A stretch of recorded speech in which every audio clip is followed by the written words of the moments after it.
They're not sending their best. They're not sending you. They're not sending you. They're sending people that have lots of problems, and they're bringing those problems with us. They're bringing drugs, they're bringing crime, they're rapists.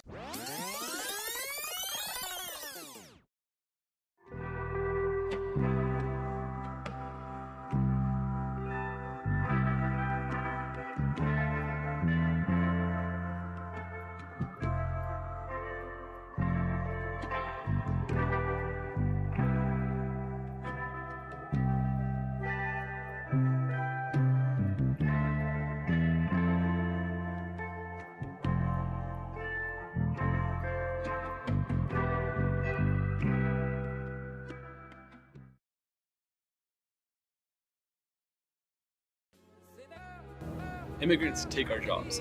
This is one of the most common arguments to justify restrictive immigration policy. However, it's really centered around an assumption where the number of jobs equals the number of people. And if there's a finite number of jobs, then there's more competition for these positions, so it makes it harder to find a job. However, we have seen throughout history that the number of jobs is not finite. It is elastic and affected by numerous factors, one of which is population growth. And population growth actually creates more jobs because more people means more consumption, and less population means jobs are lost. So all signs point towards immigration creating more jobs and bolstering the economy. Especially if you consider the growth domestic product equation, where GDP is equal to consumption plus investment plus government spending plus net exports. More consumption equals more GDP. Immigrants don't pay taxes. Immigrants do pay taxes, and if they're a citizen or not, they still pay sales taxes, real estate taxes. This assumption is truly false, and it's based on the fact that people believe that if immigrants work in the informal economy, then they don't pay federal and state income taxes or social security taxes. However, undocumented workers that work in these jobs pay just as much taxes as citizens.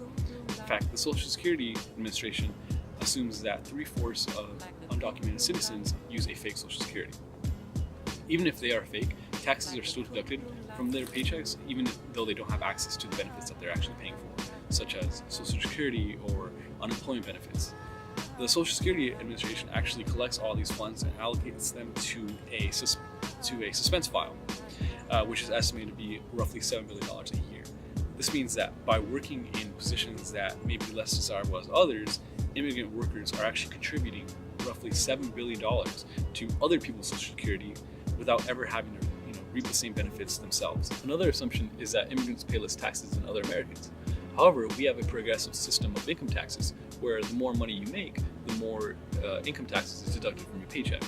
So really, if immigrants are paying less in taxes, it's mainly because they may be earning less, and this stems from the commodification of opportunity more than anything else.